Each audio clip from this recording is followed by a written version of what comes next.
Hello everyone, good morning. সকাল সকাল নতুন একটা ব্লগে তোমাদের অনেক অনেক ওয়েলকাম জানাই। তো সকালবেলা দেখতেই পাচ্ছ আমি রেডি হয়ে চলে এসেছি ক্লাসে। তো ক্লাসে আসার পরে আমাকে দিয়েছে চা বিস্কিট, সঙ্গে দিয়েছে একটা লাড্ডু। তো যাই হোক, আমি এখন গরম গরম চা একটু খেয়ে নিলাম, কারণ আমি যখন ক্লাসে এসেছি তখন বাজে প্রায় 6টা। তো এখন ক্লাস করিয়ে যাব বাড়ি। তো তোমরা পুরো ব্লগটা দেখতে থাকো। ওমা, কি বানাচ্ছ? এই যে চিংড়ি মাছ। এই কালো প্লাস্টিকে কি চিংড়ি মাছ বাচ্ছি।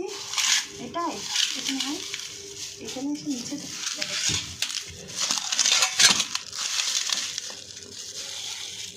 Leg piece chicken. লেগ পিসটা আর এ পিস, এটা আর এটা, এই দুটো আমি খাবো। তুমি খাবে? আর চিংড়ি মাছ খাবো। চিংড়ি মাছ খাবে? চিংড়ি মাছটা ছাড়িয়ে নি। চিংড়ি মাছ দিয়ে কি হবে বলো? কচুরলতি নাকি? ইয়েস, চিংড়ি মাছ দিয়ে কচুরলতি খাবে তো? হ্যাঁ, আর পাট শাক খাবো। ঠিক আছে, আমি ছাড়িয়ে নিই। তো গাইজ, রান্নাবান্না কমপ্লিট হয়ে গেছে। আর কিছু বাসন ছিল, সকালবেলা এসে আমি আগে রান্না করতে বসি ক্লাস থেকে আসার পরে। কারণ হচ্ছে সকালবেলা সবাই খেতে চলে আসে কাজ থেকে, তো তার জন্য তাড়াতাড়ি রান্নাটা করতে হয়। আর এদিকে কাচাকুচো করেছি, অনেক বাসন বেরিয়ে গেছে, রান্না করার বাসন বেরিয়েছে, বাস সকালবেলা সব খেয়েছে সেই সব বাসন ছিল, চায়ের বাসন টাসন সব আমি এখন বসে পড়েছি মাছ দিয়ে। তো তারপরে এখন স্নান ধান করে তারপরে যাব খেতে। তো তোমরা পুরো ব্লগের সাথে থাকো আর দেখতে থাকো। আর এত রোদ উঠেছে, আর আমি পুরো কাজ করতে করতে পুরো একদম স্নান করে গেছি, পুরো ঘেমে গেছি। তো চলো কি কি রান্না হচ্ছে তো দেখিয়েছি। চিকেন করেছি।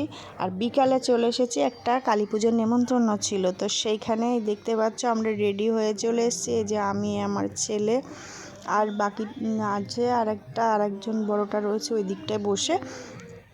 আর আমার ছেলে আজকে ভিডিওর সামনে আসতে লজ্জা পাচ্ছে, কেন বলো তো? চুল কেটে দিয়েছি না, তার জন্য চুল এত গরম পড়েছে, পুরো মাথার মধ্যে একদম পুরো ঘেমে দানা দানা বেরিয়ে গেছে ওর মাথায়। তো এই কারণে ওকে টাক করে দিয়েছি, তো এই জন্য ভিডিওর সামনে আসতে লজ্জা পাচ্ছে। তো যাই হোক, তো আমি ওকে বলছি যে বাবা হাই কর, ও বলছে না, করবে না। তো মনটা খারাপ, ভিডিও তো কেন নিয়েছি তাই রাগ হয়েছে। তো যাই হোক, এই যে আমাদের এখন প্রসাদ দিয়ে দিয়েছে, প্রথমে খিচুড়ি দিয়ে দিয়েছে, তারপরে চলে আসছে তরকারি। তো চলো খাওয়া দাওয়া করে নিই। আজকের মতন ভিডিওটা এখানেই শেষ করছি। টাটা, সবাই ভালো থেকো, সুস্থ থেকো।